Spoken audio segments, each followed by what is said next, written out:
We all scrambled to deal with the new normal when the pandemic first started. 2 years later, has the dust settled in our workplaces? What insights have organizations gleaned from what some call the Great Reset? And how has workplace productivity evolved as a result from it? I'm Patricia Mirasol, and I report for Business World. Today, I am delighted to be joined by three resource persons as they share their insights on workplace productivity and how it ties in with company culture, office spaces, flexible arrangements, and healthy work environments. Allow me to introduce our speakers now. Our first speaker is Ms. Kimberlyn Liu. Ms. Kimberlyn Liu is the managing director of Robert Walters Malaysia and Philippines. She joined Robert Walters in 2008 as a consultant for the sales and marketing division and progressed within the company with additional responsibilities until she was appointed as country manager of Robert Walters in Malaysia in 2017. Over 13 years, her remit has grown to include different divisions and functions. She was further appointed as country head of Robert Walters Philippines in 2020.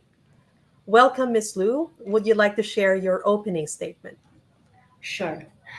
Thank you very much, Patricia, for having me.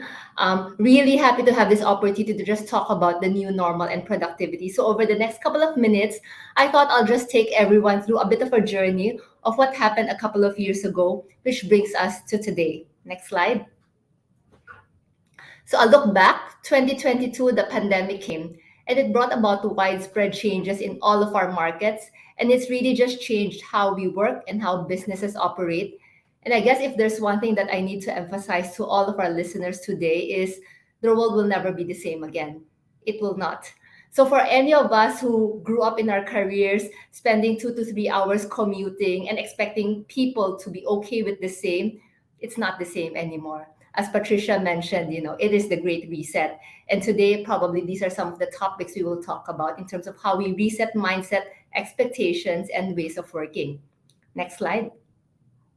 I just wanted to share some data. In 2020, in the height of the pandemic, we did a global survey about attitudes and outlook of people with regards to work. 88% of the people we surveyed globally said that not having to commute to work gave them just such a positive mental health experience. 88%, that's 8 out of 10. Yeah.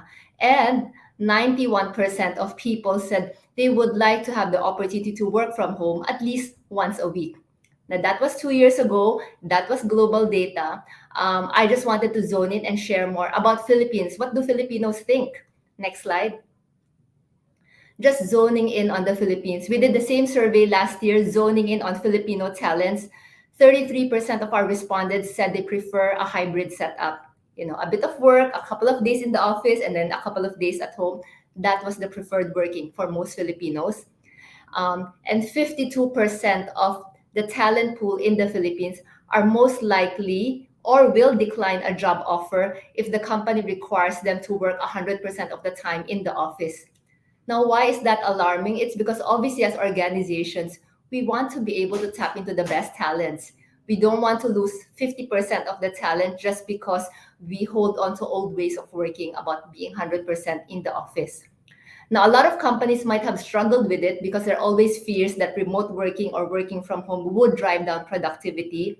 But contrary to that fear, next slide, I just wanted to share that according to our survey, 49% of respondents reported increased overall productivity, even when they were working from home. And I think that is something that probably over the next hour of discussion, we can talk through on how to measure and how to motivate.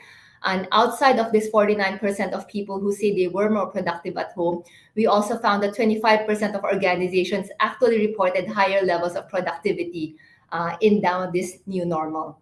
So hope we can talk about that a bit more later. Thank you.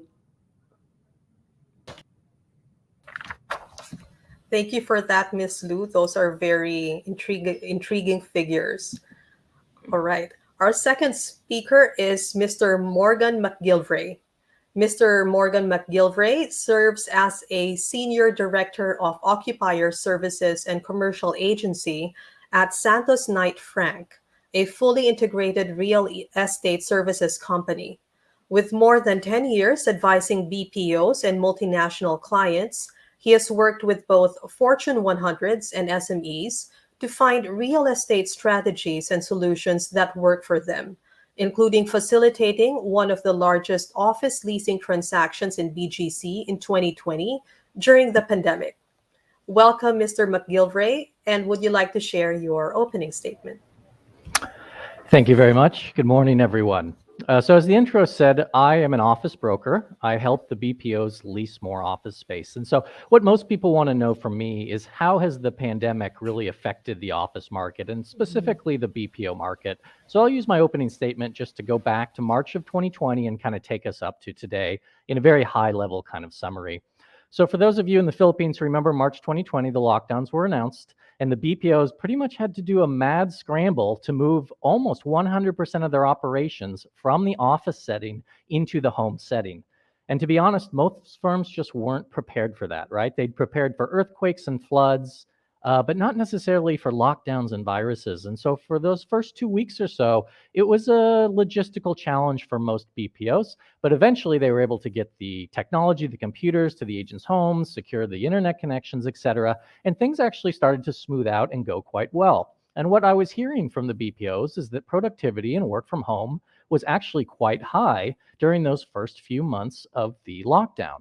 But it was about after 3 to 4 months where some firms started to notice a decline in the productivity rates of their agents. Some believe it's because as the community started to open up and people could go back out and do things again, they weren't as focused on work anymore. Other people just thought it was kind of work from home fatigue that was setting in.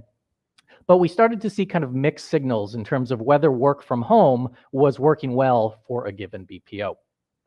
And we've generally stayed in that kind of work from home for a majority of the workforce. Let's say anywhere between 75 to maybe even 95% of most firms are still in the work from home setting. They've tried to come back in and then a new wave comes and then they send everyone back home again. And we've generally seen that pattern up until today. But perhaps the good news is that in 2022, it does seem like most firms are ready to re-enter the office space again. But as I think we'll discuss a lot today, it's not going to be like it was pre-pandemic. There will be a new normal. It will focus on hybrid, flexibility, and other office strategies that don't really resemble what we had prior to the pandemic. And so I look forward to talking with everyone about that today. Thank you. Thank you for that, Mr. McGilvray. I do agree with you and Ms. Lu when you say that things will not return to the old normal. Our third speaker is Ms. Ellen C. Fulido. Ms. Ellen C. Fulido is the Vice President for Human Resources and Administrative Services of FJ Elizalde Group of Companies and was previously an associate at the Manila Broadcasting Company Resources Incorporated. She's also the president-elect and annual conference chair of the People Management Association of the Philippines, or PMAP, where she was a previous recipient of its Makatao Awards for Media Excellence. Welcome, Ms. Fulido, and we'd like to hear your opening statement. Good morning, Pat. Thank you for that. And I'd like to say good morning to all the viewers and who are in this call and to my colleagues here, Kim and Mr. Morgan. Anyway, we'll talk about productivity in the new normal. When we say productivity, it has shifted a lot. You know? There are a lot of considerations and there is no one foolproof formula really in measuring effectiveness and productivity of employees. The Telecommuting Act of the Philippines has been enacted into law in 2018, but has been applied only into select businesses, select organizations, and select job functions. In fact, we in the media industry would not even dare go into broadcast from home or broadcast from anywhere because most of the time we're into the studios, we're into the news centers. However, at the onset of the lockdown in March 2020, as mentioned by my colleague Morgan here, we had to shift and we had to have a mad scramble into transitioning from a brick and mortar way of doing things into shifting digitally so that we can continue our operations. No less than the Department of Labor and Employment in the Philippines encourage all businesses and organizations, big and small alike, to adopt flexible work arrangements. We call it FWAs here in the Philippines, so that we can continue the operations and at the same time provide employment, continuous employment to our employees. The key there is that employees are assured that they will still have work to do and they have salaries to expect at the end of every 15th and 30th of the month. Most of the companies here in the Philippines have shifted into work from home or FWFH in contrast to the work on site. However, there are a lot of nuances in this new type of working arrangement. But the best part of shifting into the work from home arrangement is that it reduced the commuting burden of employees coming from home, going to the work site, and at the same time, it provided them a lot of opportunity to bond with their a lot of opportunities for them to bond with their family members. As you see, a lot of Filipinos are working so hard. They spend a lot of time traveling to and from the office or the work site, getting stuck into the traffic, and therefore leaves them with little time or no time at all to be with their families and loved ones. However, with the shift, it provided them a lot of time to eat with the family members, to eat together, to play together, and at the same time, working while playing with them. But there are a lot of nuances in this kind of new system, which we call work from home. In fact, in a statement provided by the Financial Times in 2021, um, a lot of companies have struggled in measuring productivity. When you send employees to work at home, it's not just a matter of providing them the means, the gadgets, or the system which they can use in order to work. However, there is now a question in measuring productivity and effectivity, efficiency of employees working from home. In fact, I will share later how we did it in Manila Broadcasting Company. So you cannot do it with the single formula. Each company will have to adopt a system that will measure productivity, considering the job categories, the job functions of each individual employees, the setup at home, what are the nuances, what are the challenges from working from home, especially if you have kids. Is the employee single? Is the employee taking care of parents or sick parents? These are considerations that we have to take into account when we measure productivity in a hybrid setup or in a work from home setup. Later on, I will share some of these insights shared also by the other members of the People Management Association of the Philippines. Thank you. All right, thank you for that. I'd love to hear more about the nuances of this new work arrangement that we've all been thrust to. Okay, thank you very much for all those opening statements. And I'd like to start off this discussion actually with a question to Ms. Fulido. Earlier, you mentioned workplace, how employers are measuring workplace productivity nowadays, and you said that it's different per company. So how do you do it in Manila Broadcasting Corporation, for instance? Actually, we're a company that thrives on technology. More than 15 years ago, we've already embraced technology as a way of doing broadcast. We've pride ourselves to be pioneers in state of the art technology in the way we broadcast. I belong to the largest and the longest um, media network, not only in the country, but also in Asia. And therefore, we really invest a lot in technology advancement. In fact, I'm not just an HR person. 2 years in my career, I handled engineering, the first in the history of Manila Broadcasting Company. So I'm very familiar with the way we operate things. We've adopted a system where we can really do team viewing while we're on remote. We can actually monitor our operations through remote from the time of sale up to the time of trafficking and loading, etc., to implementation up to the back end. So it's in place. However, it's done by only a few people. Other support groups like HR, finance, accounting, and the rest are being done on site. But with the great shift, the transition in this transition, we're talking about industrial revolution 4.0 in the past. And it's right there in the horizon. But during the lockdown, we had to shift digitally overnight and we had to learn the ropes. We used to do meetings face to face. Now we're doing everything virtually. We learned about WebEx, we learned about Zoom. Now we're using StreamYard here.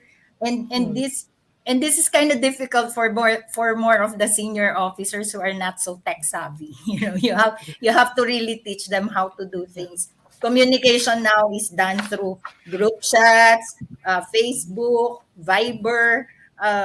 You give instructions and you give documents to your staff and to everybody else in the organization using emails. So you get flooded with all of this digitally. However, how do you now know?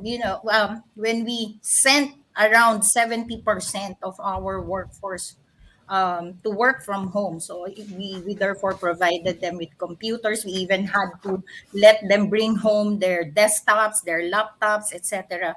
The good part Mhm. about it is, again, as I said, we have a system that allows us to work continuously. It's called Win Media.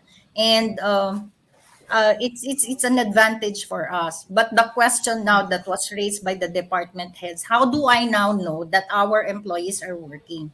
In the past, you have your HRIS, where you have a digital way of measuring time spent of employees from log in to log out during the day. We said, we cannot just, some companies, they adopted the system where they can track down the number of work hours each employee would have to spend in a day. We did away with that Mhm. because we agreed that we will not use the number of hours except for those working on site, because we cannot let go of our operations people. We're into media, we're into public service, we're into news and information. So therefore we had to retain that group there, right there at the workplace. But for people working from home, do we now ask them to log in and log out for the day just so we can measure their work hours as basis for payroll processing? My contention was no. I think we have to measure them on the basis of the outputs they deliver. But how do you do that? You cannot use the traditional performance appraisal system. So what we did was to come up with a simpler way of measuring performance. Each department head asked their direct reports to list down the tasks they are assigned to do per day, per week, per month, and to indicate there what are the deliverables. What are expected of you to deliver in a day, in a week, or in a month. That way, you would know if they are able to deliver the results. So it now became a results-oriented way of tracking efficiency and productivity. It doesn't have to be complicated. You just have to think out of the box. In fact, we removed the box. We removed the traditional way of appraising the performance, evaluating the performance. This KPO, we call it KPO, key performance output. So what are the critical areas? What are the outputs? How did they fare?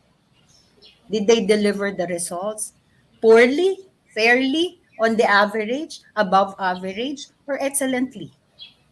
That way, it also became our performance appraisal, which we usually submit now every 6 months. So it Mhm. also became a basis for us because we give a bonus to our employees individually and per group.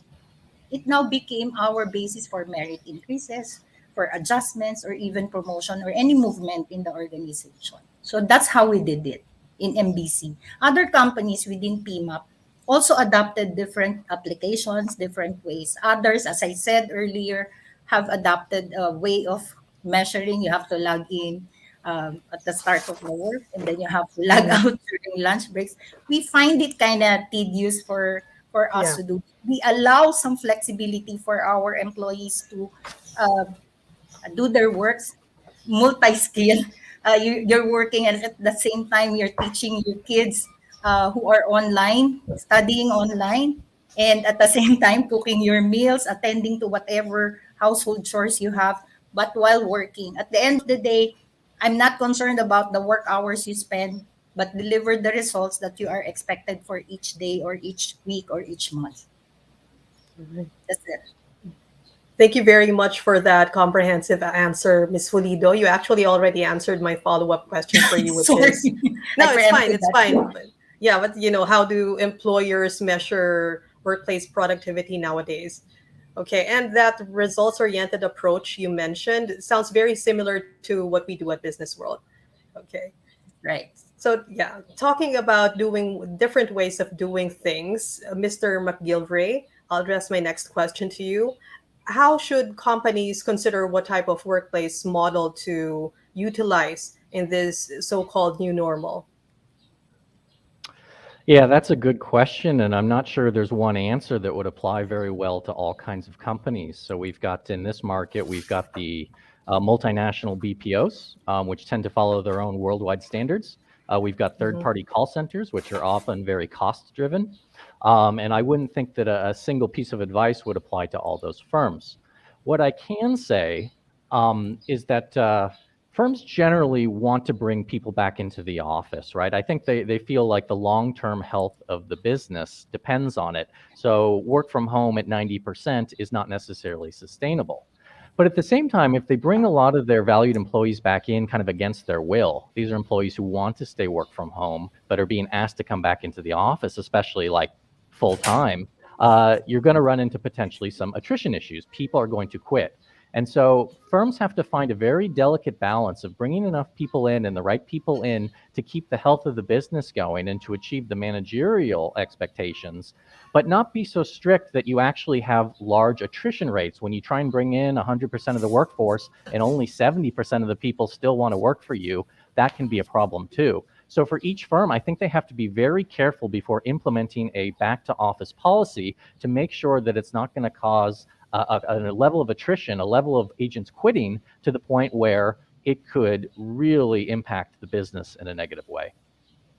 All right. So it's not a one size fits all approach. No, I don't think so. All right. Earlier in your, well, it was mentioned in your bio that you facilitated one of the largest office leasing transactions in BGC back in 2020. If I may ask, what was the workplace model of that particular transaction, and what was it about that model that makes it suitable for that particular client of yours? Yeah, it's and I can say the client. So the client is American Express, a very prestigious brand. I think we all know it. And they have a shared Mhm. services center here in Manila. They came in about 2015 for their first office, and that transaction was really actually about them rolling up a few different offices they had around BGC into a single headquarters, and then also allowing for some growth. So they were really thinking about the long term, right? That deal in 2020 was done despite the pandemic, despite the lockdown, but the view was, hey, we're making a long-term commitment to the Philippines, and the pandemic, the lockdowns are a very short-term part of that, right? And so they wanted to push ahead and do a big deal in a new building anyway. And their strategy has always been to treat the agents very well. So their model is, let's flex to our valued employees. Let's give them really high quality office space. So not only in terms of the office amenities, but in terms of, how many people might be working in a given site, for example. And then, of course, it's safety first for a firm like Amex too, right? They're going to do things that align with what their employee base wants in terms of their own sense of safety.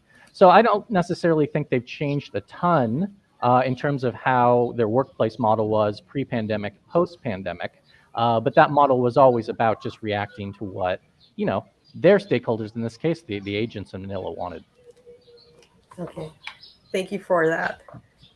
Right. So, talking more about productivity issues, as was mentioned already, there's no one size fits all approach for addressing them. Given that, how can companies build a culture that would support the effectiveness of each employee? Miss Lou? Sure. I love that you asked about culture because I think it's such a big piece. So, yes, I think we all recognize that we can be productive even at home or in a hybrid work environment. But I think from a culture perspective, sometimes it's one of the things that tends to suffer when people don't spend time together in the office. And that's why for a lot of organizations, a hybrid model where people get to enjoy the time spent at home, the less commute time, the time that they free up to be able to spend with their families while getting work done is something that they value. But at the same time, there will be days that they do report to the office and they get the benefits of the fun, employee engagement, conversations with colleagues. It's not every day that you just want to talk to your children. There are days that you want to talk to adults, and you get that fun and the stimulation that you get from the workplace. But I think to your point on culture, I do think that number one, it's just very, very important for organizations to really set and reiterate what the culture is of the organization. It's performance based, it's outcome focused, making sure that goals and outcomes, what the objectives are very clear to the people. I think number one, that has got to be very clear. um, your goals are there whether you achieve it by a combination of work from home or stay in the office. It's there, but time and time again, as leaders, you reiterate what the goals are and how you're going to get there. Number two, I do think from a culture perspective, it's very important for employers and specifically business leaders to be the to model actually what good looks like. We do know that there is also burnout that happens when people work from home. Sometimes the hours seem long. There are no limitations. 8 p.m., 9 p.m., people can still be going and going. And I think if we want to promote sustainability, long-term productivity, I think it's just very important that as employers and leaders promote a culture of mental health, physical wellness, and it starts by the organization speaking about it openly and leaders modeling it. So if I could share, in our business, we put massive, massive emphasis on taking care of our people and mental wellness. So whether it's through workshops and talks about mental wellness, we do that. We promote lunchtime exercises, Zumba, or aerobics in between work hours, just to let people know that it's okay. It's okay to take that 30 minutes or 1 hour off to just relax, be yourself. And after that, for all you know, you might feel more energetic and then you get back to work. But I think whether it's a culture that promotes a combination of fun and productivity, taking care of people's physical or mental health, I think as organizations, we do need to set that tone and we do need to model it. Yeah, that's my view. Thank you for that. Now that we are on the topic of well-being, how do office spaces contribute to employee well-being, and how does that tie into productivity? Miss Lou, maybe you can answer that too. Sorry, can you repeat the question, Patricia? Now that we're talking about well-being, how Mm. do office spaces contribute to employee well-being, and how does that tie back into productivity? Sure. Okay. Quite a timely question, in fact. So, my Malaysia office actually moved to new premises last year. We went from our traditionally large old office, and with the help of Knight Frank, actually moved to a new office. Ah, And the new office was mm, very intentionally built to create a lot of common areas, collaborative areas, so that on the days that people do come to work, they spend time together. So there's a lot of breakout collaboration areas, breakout rooms. Instead of traditional meeting rooms, we opened up areas to be multifunctional. We have big spaces for people who want to do some activities, maybe potentially even yoga if they wanted to. So it's making it acceptable. Whereas probably in the past, the mindset is if you're in the office, you are there to type away and 24/7 do work. Now, don't get me wrong, I'm a big believer in really high productivity and getting work yeah. done. But to your point on office spaces, it's also just creating spaces that people can come together, feel alive, connect with people. Mm, And I think that is something that properly, well thought through office spaces can facilitate. mhm. Thank you for that. I did notice your background. You have a bright yellow wall and you have a bit of green there, so that's amazing.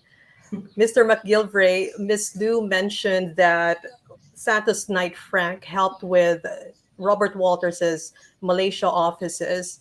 I want to talk more about office design trends. Ms. Lu mentioned collaborative areas and multifunctional spaces. What office design trends do you foresee post pandemic?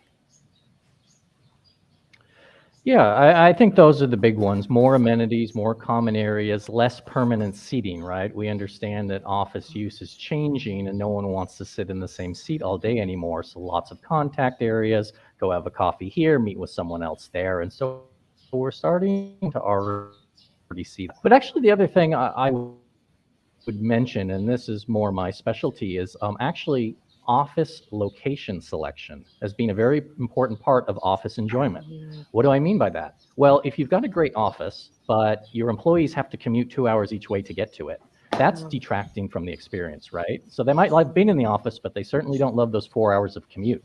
So one thing companies can do is really move or be more careful in selecting where they put their offices to try and cut down on those employee commute times, because that also plays a big factor in how willing different agents would be to go back into the office, depending on what kind of a commute they have to deal with. Okay. That reminds me of the hub and spoke model. Are you referring to that? Because I know at least one company that utilizes that now. Yeah, that is certainly one strategy. And I think for those who probably wouldn't know what hub and spoke model is, I'll quickly explain it. Yeah. Hub and spoke is a real estate strategy for offices in which you have one central big office, and usually that would be in like Makati or BGC. But then you'll also have smaller offices in places like Quezon City and Alabang.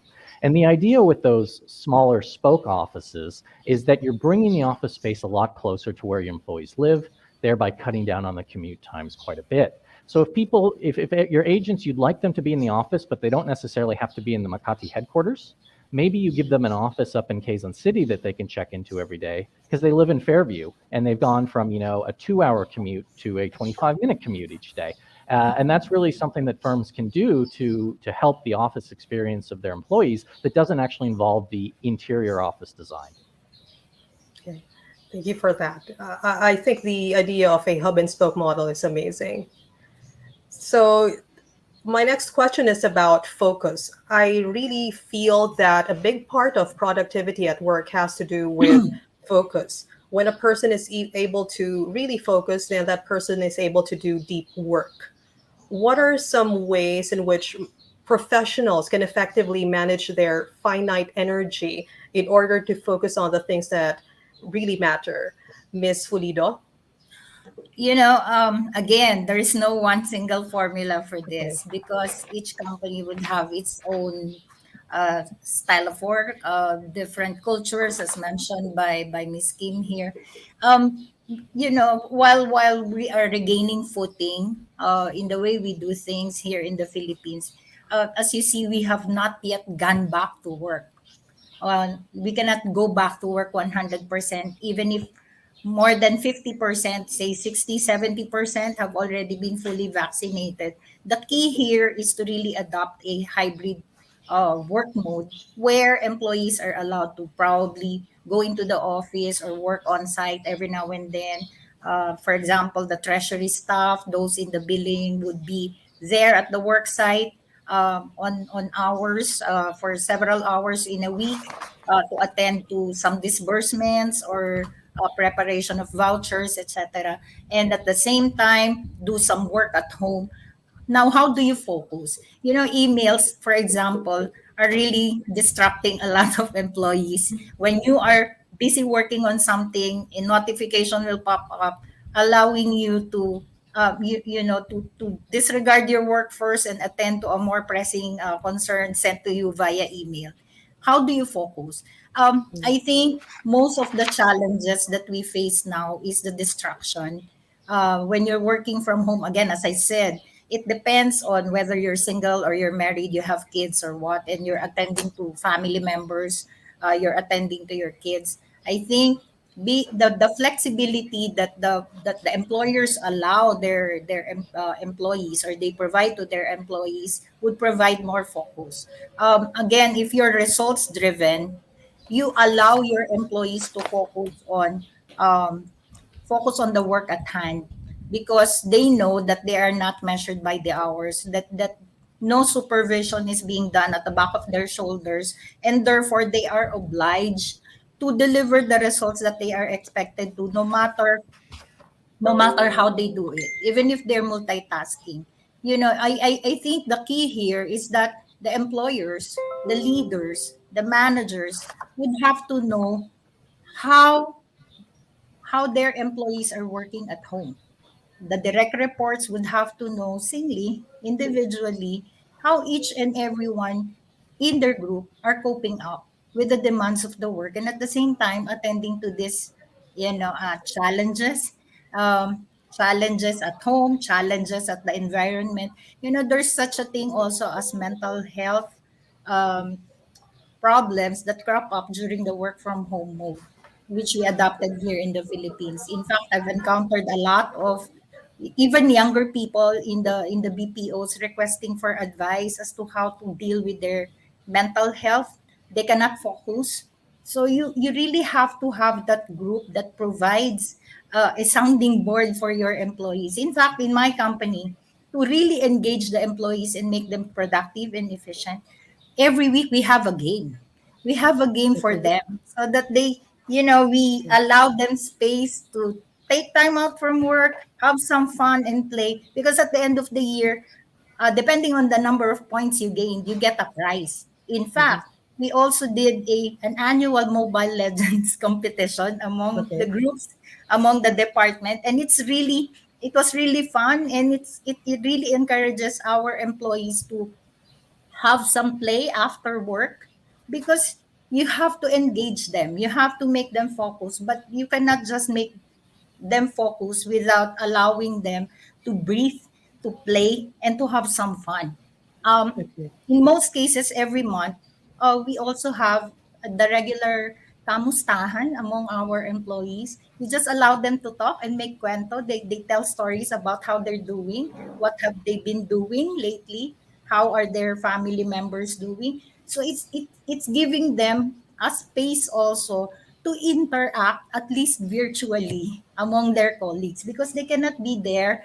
We used to do things face to face. Now that we've gone into a flexible work arrangement, then the way to interact and connect them with the other members of the workforce is to Mhm. allow them to just have an interaction virtually. Anything and everything under the sun is being talked about. Thank you for that, Ms. Pulido. What I'm hearing is that keeping in touch and mental breaks are necessary. You Yes. also dwelt on you also dwelt on different departments talking to one another, and I think that's also one of the issues with remote work is that the different teams are siloed, so there's Yes. no collaboration. Okay, Miss Lou, would you like to add to that? Sure. Yeah. Thank you. I'm a big believer that focus is very important. And I think that with regards to focus, we all have a part to play. So as an employee, I know my limitations. If I'm working from home, I know what my distractions might not be. Whether it's my kids' online schooling, whether it's time to cook lunch or go to the door to pick up a package, I know, and I need to find a way to manage that, and obviously work with my leaders on that. So that's on the employee side. However, I feel that as organizations, we also really have to do our part to help our people stay focused. One of the things I've seen in the past couple of years is because as organizations, to Ellen's point, we want so badly to engage with our people. We don't see them in the office. We sometimes don't know how they're feeling. So some organizations have made the mistake of rolling out so many initiatives, so many engagement activities because the objective is, to stay engaged and stay connected with the employees, sometimes to the point that the organization loses focus. Yeah. So one of my view there, and the advice we always give clients, it's, well, sometimes less is more. Set a few clear goals, whether it's financial goals, processing goals, whatever the goal is of the organization, and then set some key focus areas at the start of the year. Announce it, make it clear to your employees, this is our goal. What does it mean for you? How are we gonna get there? And most importantly, this is not something that you just talk about in January kickoff. You present it to your team at the start of the year, and every month or every quarter, you are revisiting your focus areas. So people remember, and it becomes ingrained in them, in their behavior as they plan their day. Ultimately, it all leads up to achieving what the focus areas are. So I guess if there's a message I want to do pass to organizations as well, is let's not fall into the trap that thinking more and more and more engagement is better. I think carefully measured, well thought through engagement could be less is more and more effective as well. That's my Okay. view. Okay. Thank you for that. I think it's great that you mentioned revisiting the key focus areas every month and not just during the start of the year. This is telling me that, effective communication is the key between, missed targets and met goals. Okay.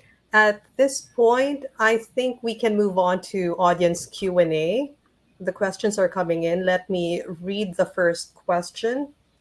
It's with time in, time out method, there's a standard 8 hours where employees are expected to work. But with regards to results based productivity management, how should employers and employees maintain boundaries?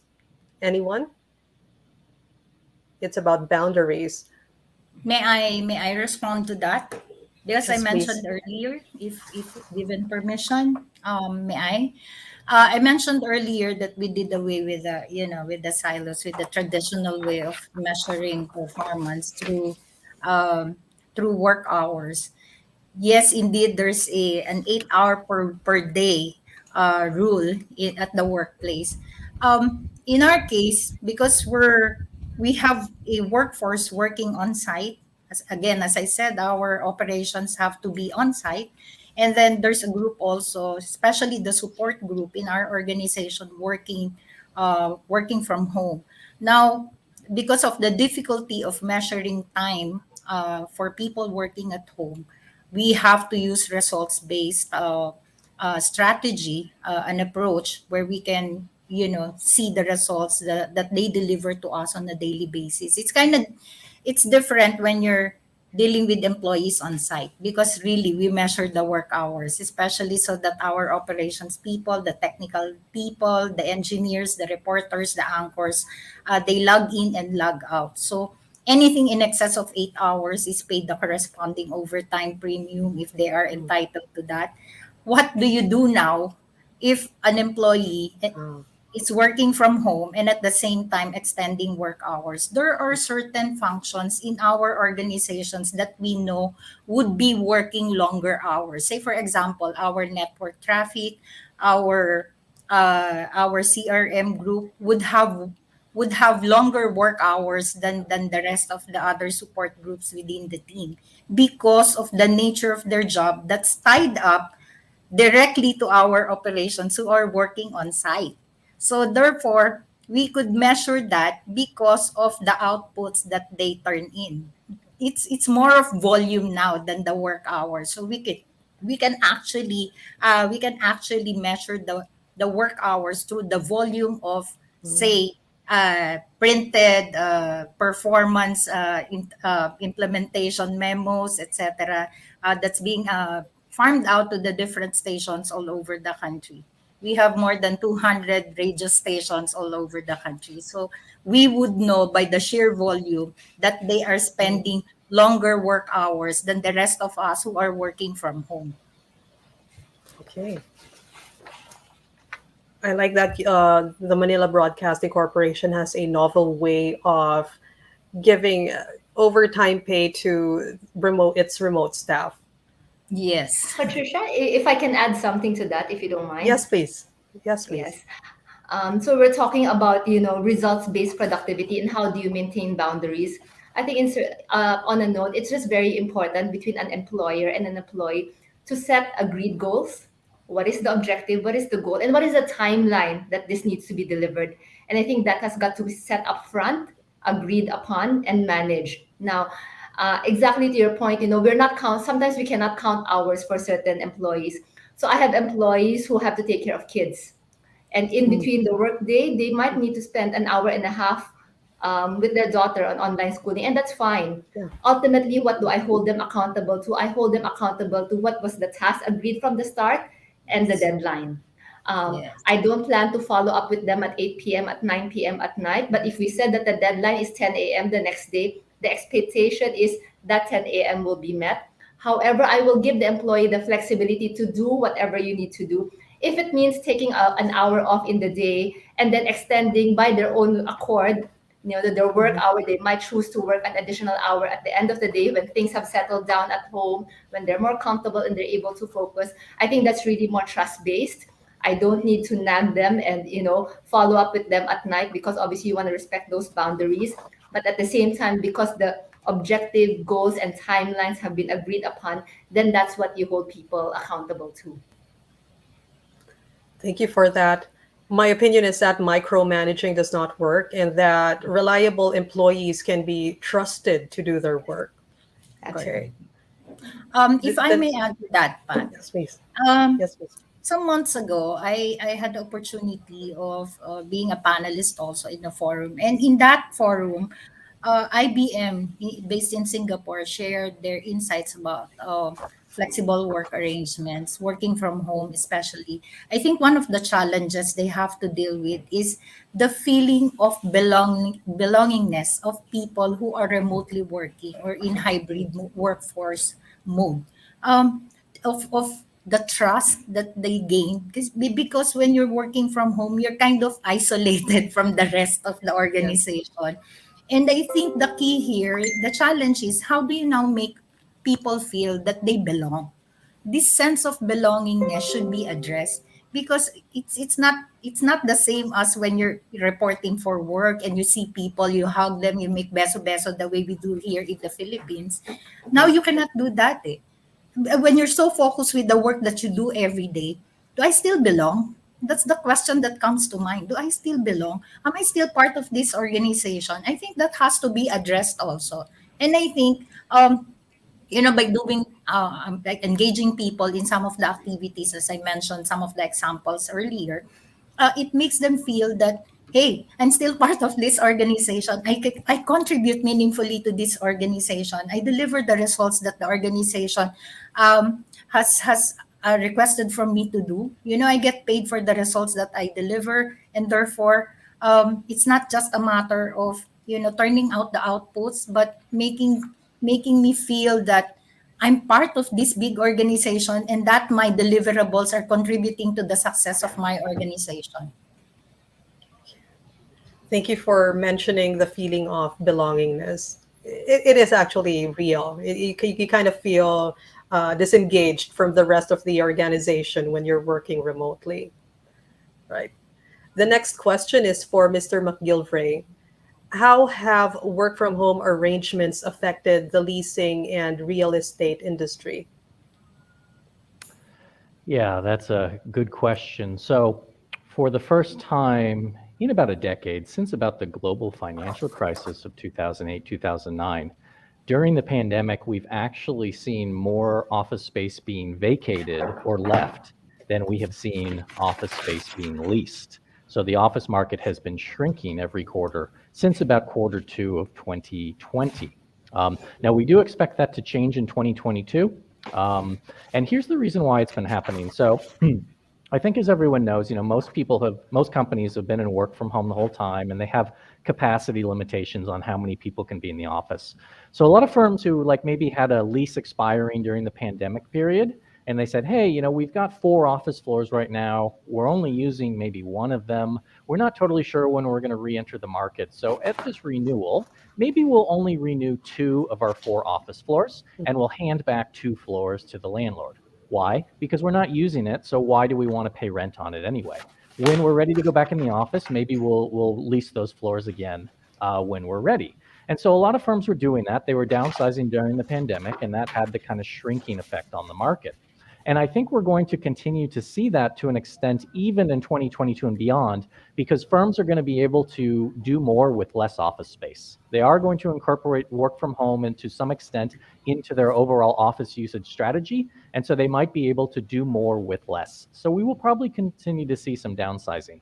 But the good note, at least for our industry and for the BPO industry in general, is that despite firms downsizing, based on the way they use office space. We would expect the BPO sector to grow quite a bit in 2022 because companies around the world are going to send more seats into Manila, create more jobs in Manila for their Philippine-based call centers, right? And so that's going to actually lead to a lot of growth because even if you're using less space, if you need to add another 500 agents, then you're going to have to lease some more office space in order to accommodate that. And we do think that the growth will exceed the downsizing going forward, which is really good news, I think, for the Philippines.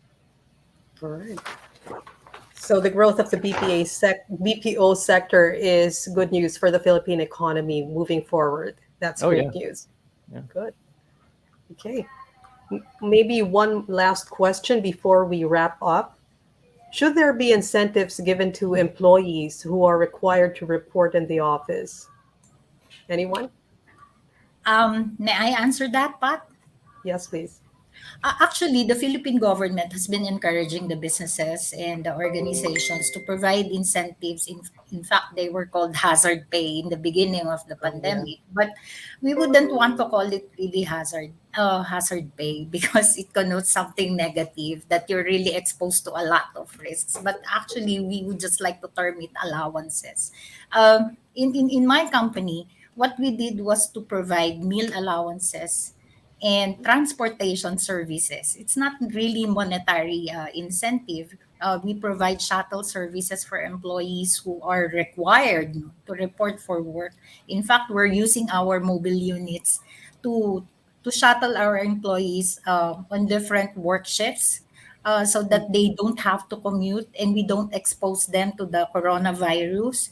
And then we provided them with meal allowances. In fact, we've converted some of the empty spaces in our offices as their accommodation spaces. Some of them are staying in. We've kind of shielded them. For those who are really very critical in the organization, we provided them sleeping quarters, shower areas where they can stay and then don't have to worry about changing clothes or washing. In fact, a space at the back of the building was converted into a cooking area so that they can cook their meals also. They don't have to go out because at the onset of the pandemic, restaurants were closed. The Yeah. carinderias where you buy your smorgasbord, rice and viand were closed. So therefore, they needed to cook. So we provided them a space and a lot of utensils. So it doesn't have to be monetary. An incentive can come in different forms. So I guess if you really are concerned with your employees, you really adopt the people first principle while you are regaining your financial footing, you are concerned about continuing your operations. Never forget that the health and safety of your employees are of utmost priority in the organization. Okay. Thank you for that positive note. And on that end, I would like to thank you all for participating in this very enlightening discussion. Before we formally end, may I ask for your closing statements? Perhaps we can start with Miss Fulido and then Mr. McGilvray and then Miss Lou and then Mr. McGilvray and then Miss Fulido. All right. I would just like to tell everybody that that the pandemic has really affected everyone globally. It's not just here in the Philippines. Different countries, different businesses and organizations would have different approaches in dealing with this pandemic. Again, as I mentioned earlier, there is no single formula for ensuring continuity of our businesses. A lot of businesses have closed, people have been affected, a lot of employees have been displaced by the pandemic. But here in this country, it's not we're not talking about resiliency in these times, in these difficult times, but also the agility of the businesses, the speed at which we approach and we deal with these challenges in the organization is key to ensuring continuous operations in the organization. We shouldn't be concerned about just continuing the operations. The it's going to be a hybrid work mode from here on. That's the new normal, and that's the trend that we see in PMAP. That we cannot 100%, as mentioned by Morgan, just go back to the office, because we have to take care of our own people. We have to make sure that when they go back, they're safe.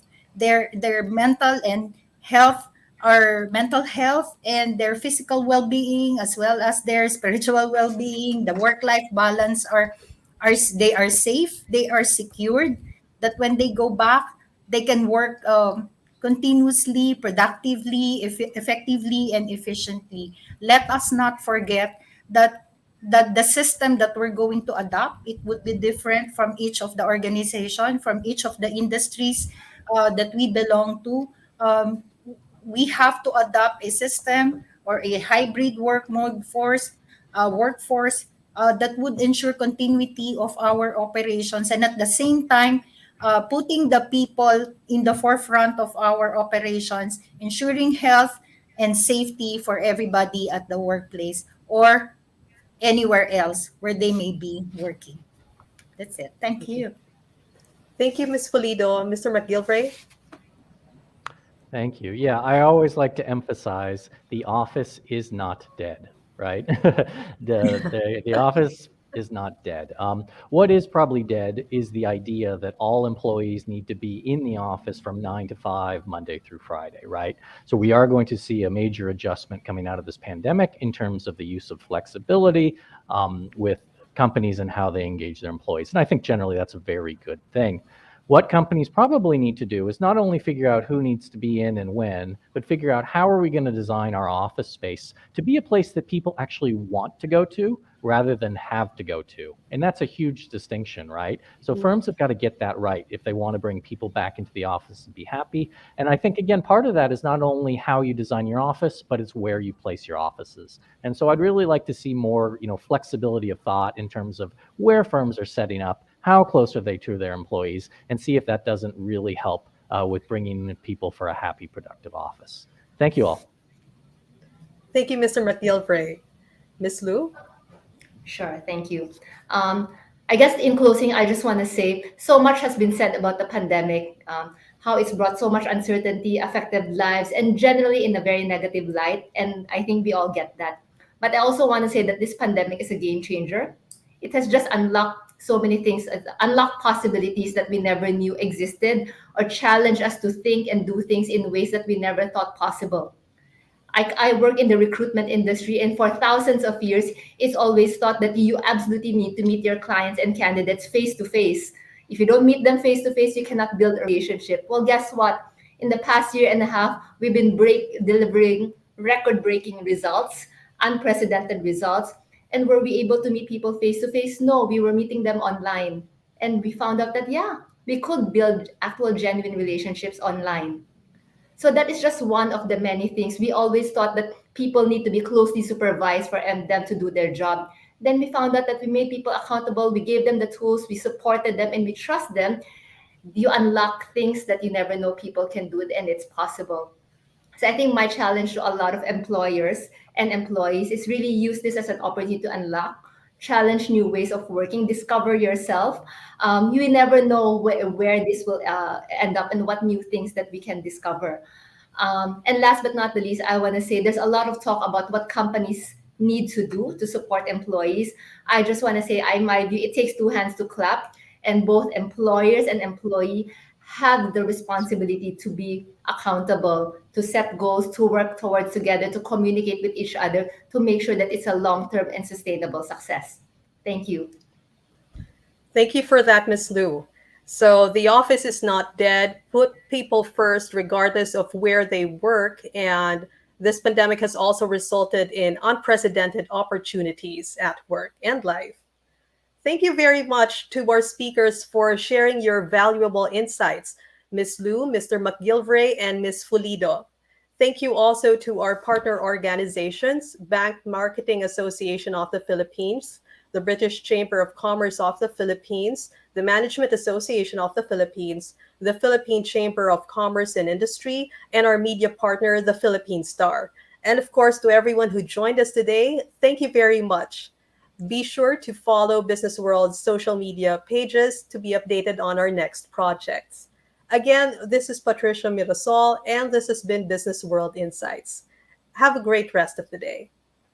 Thank you.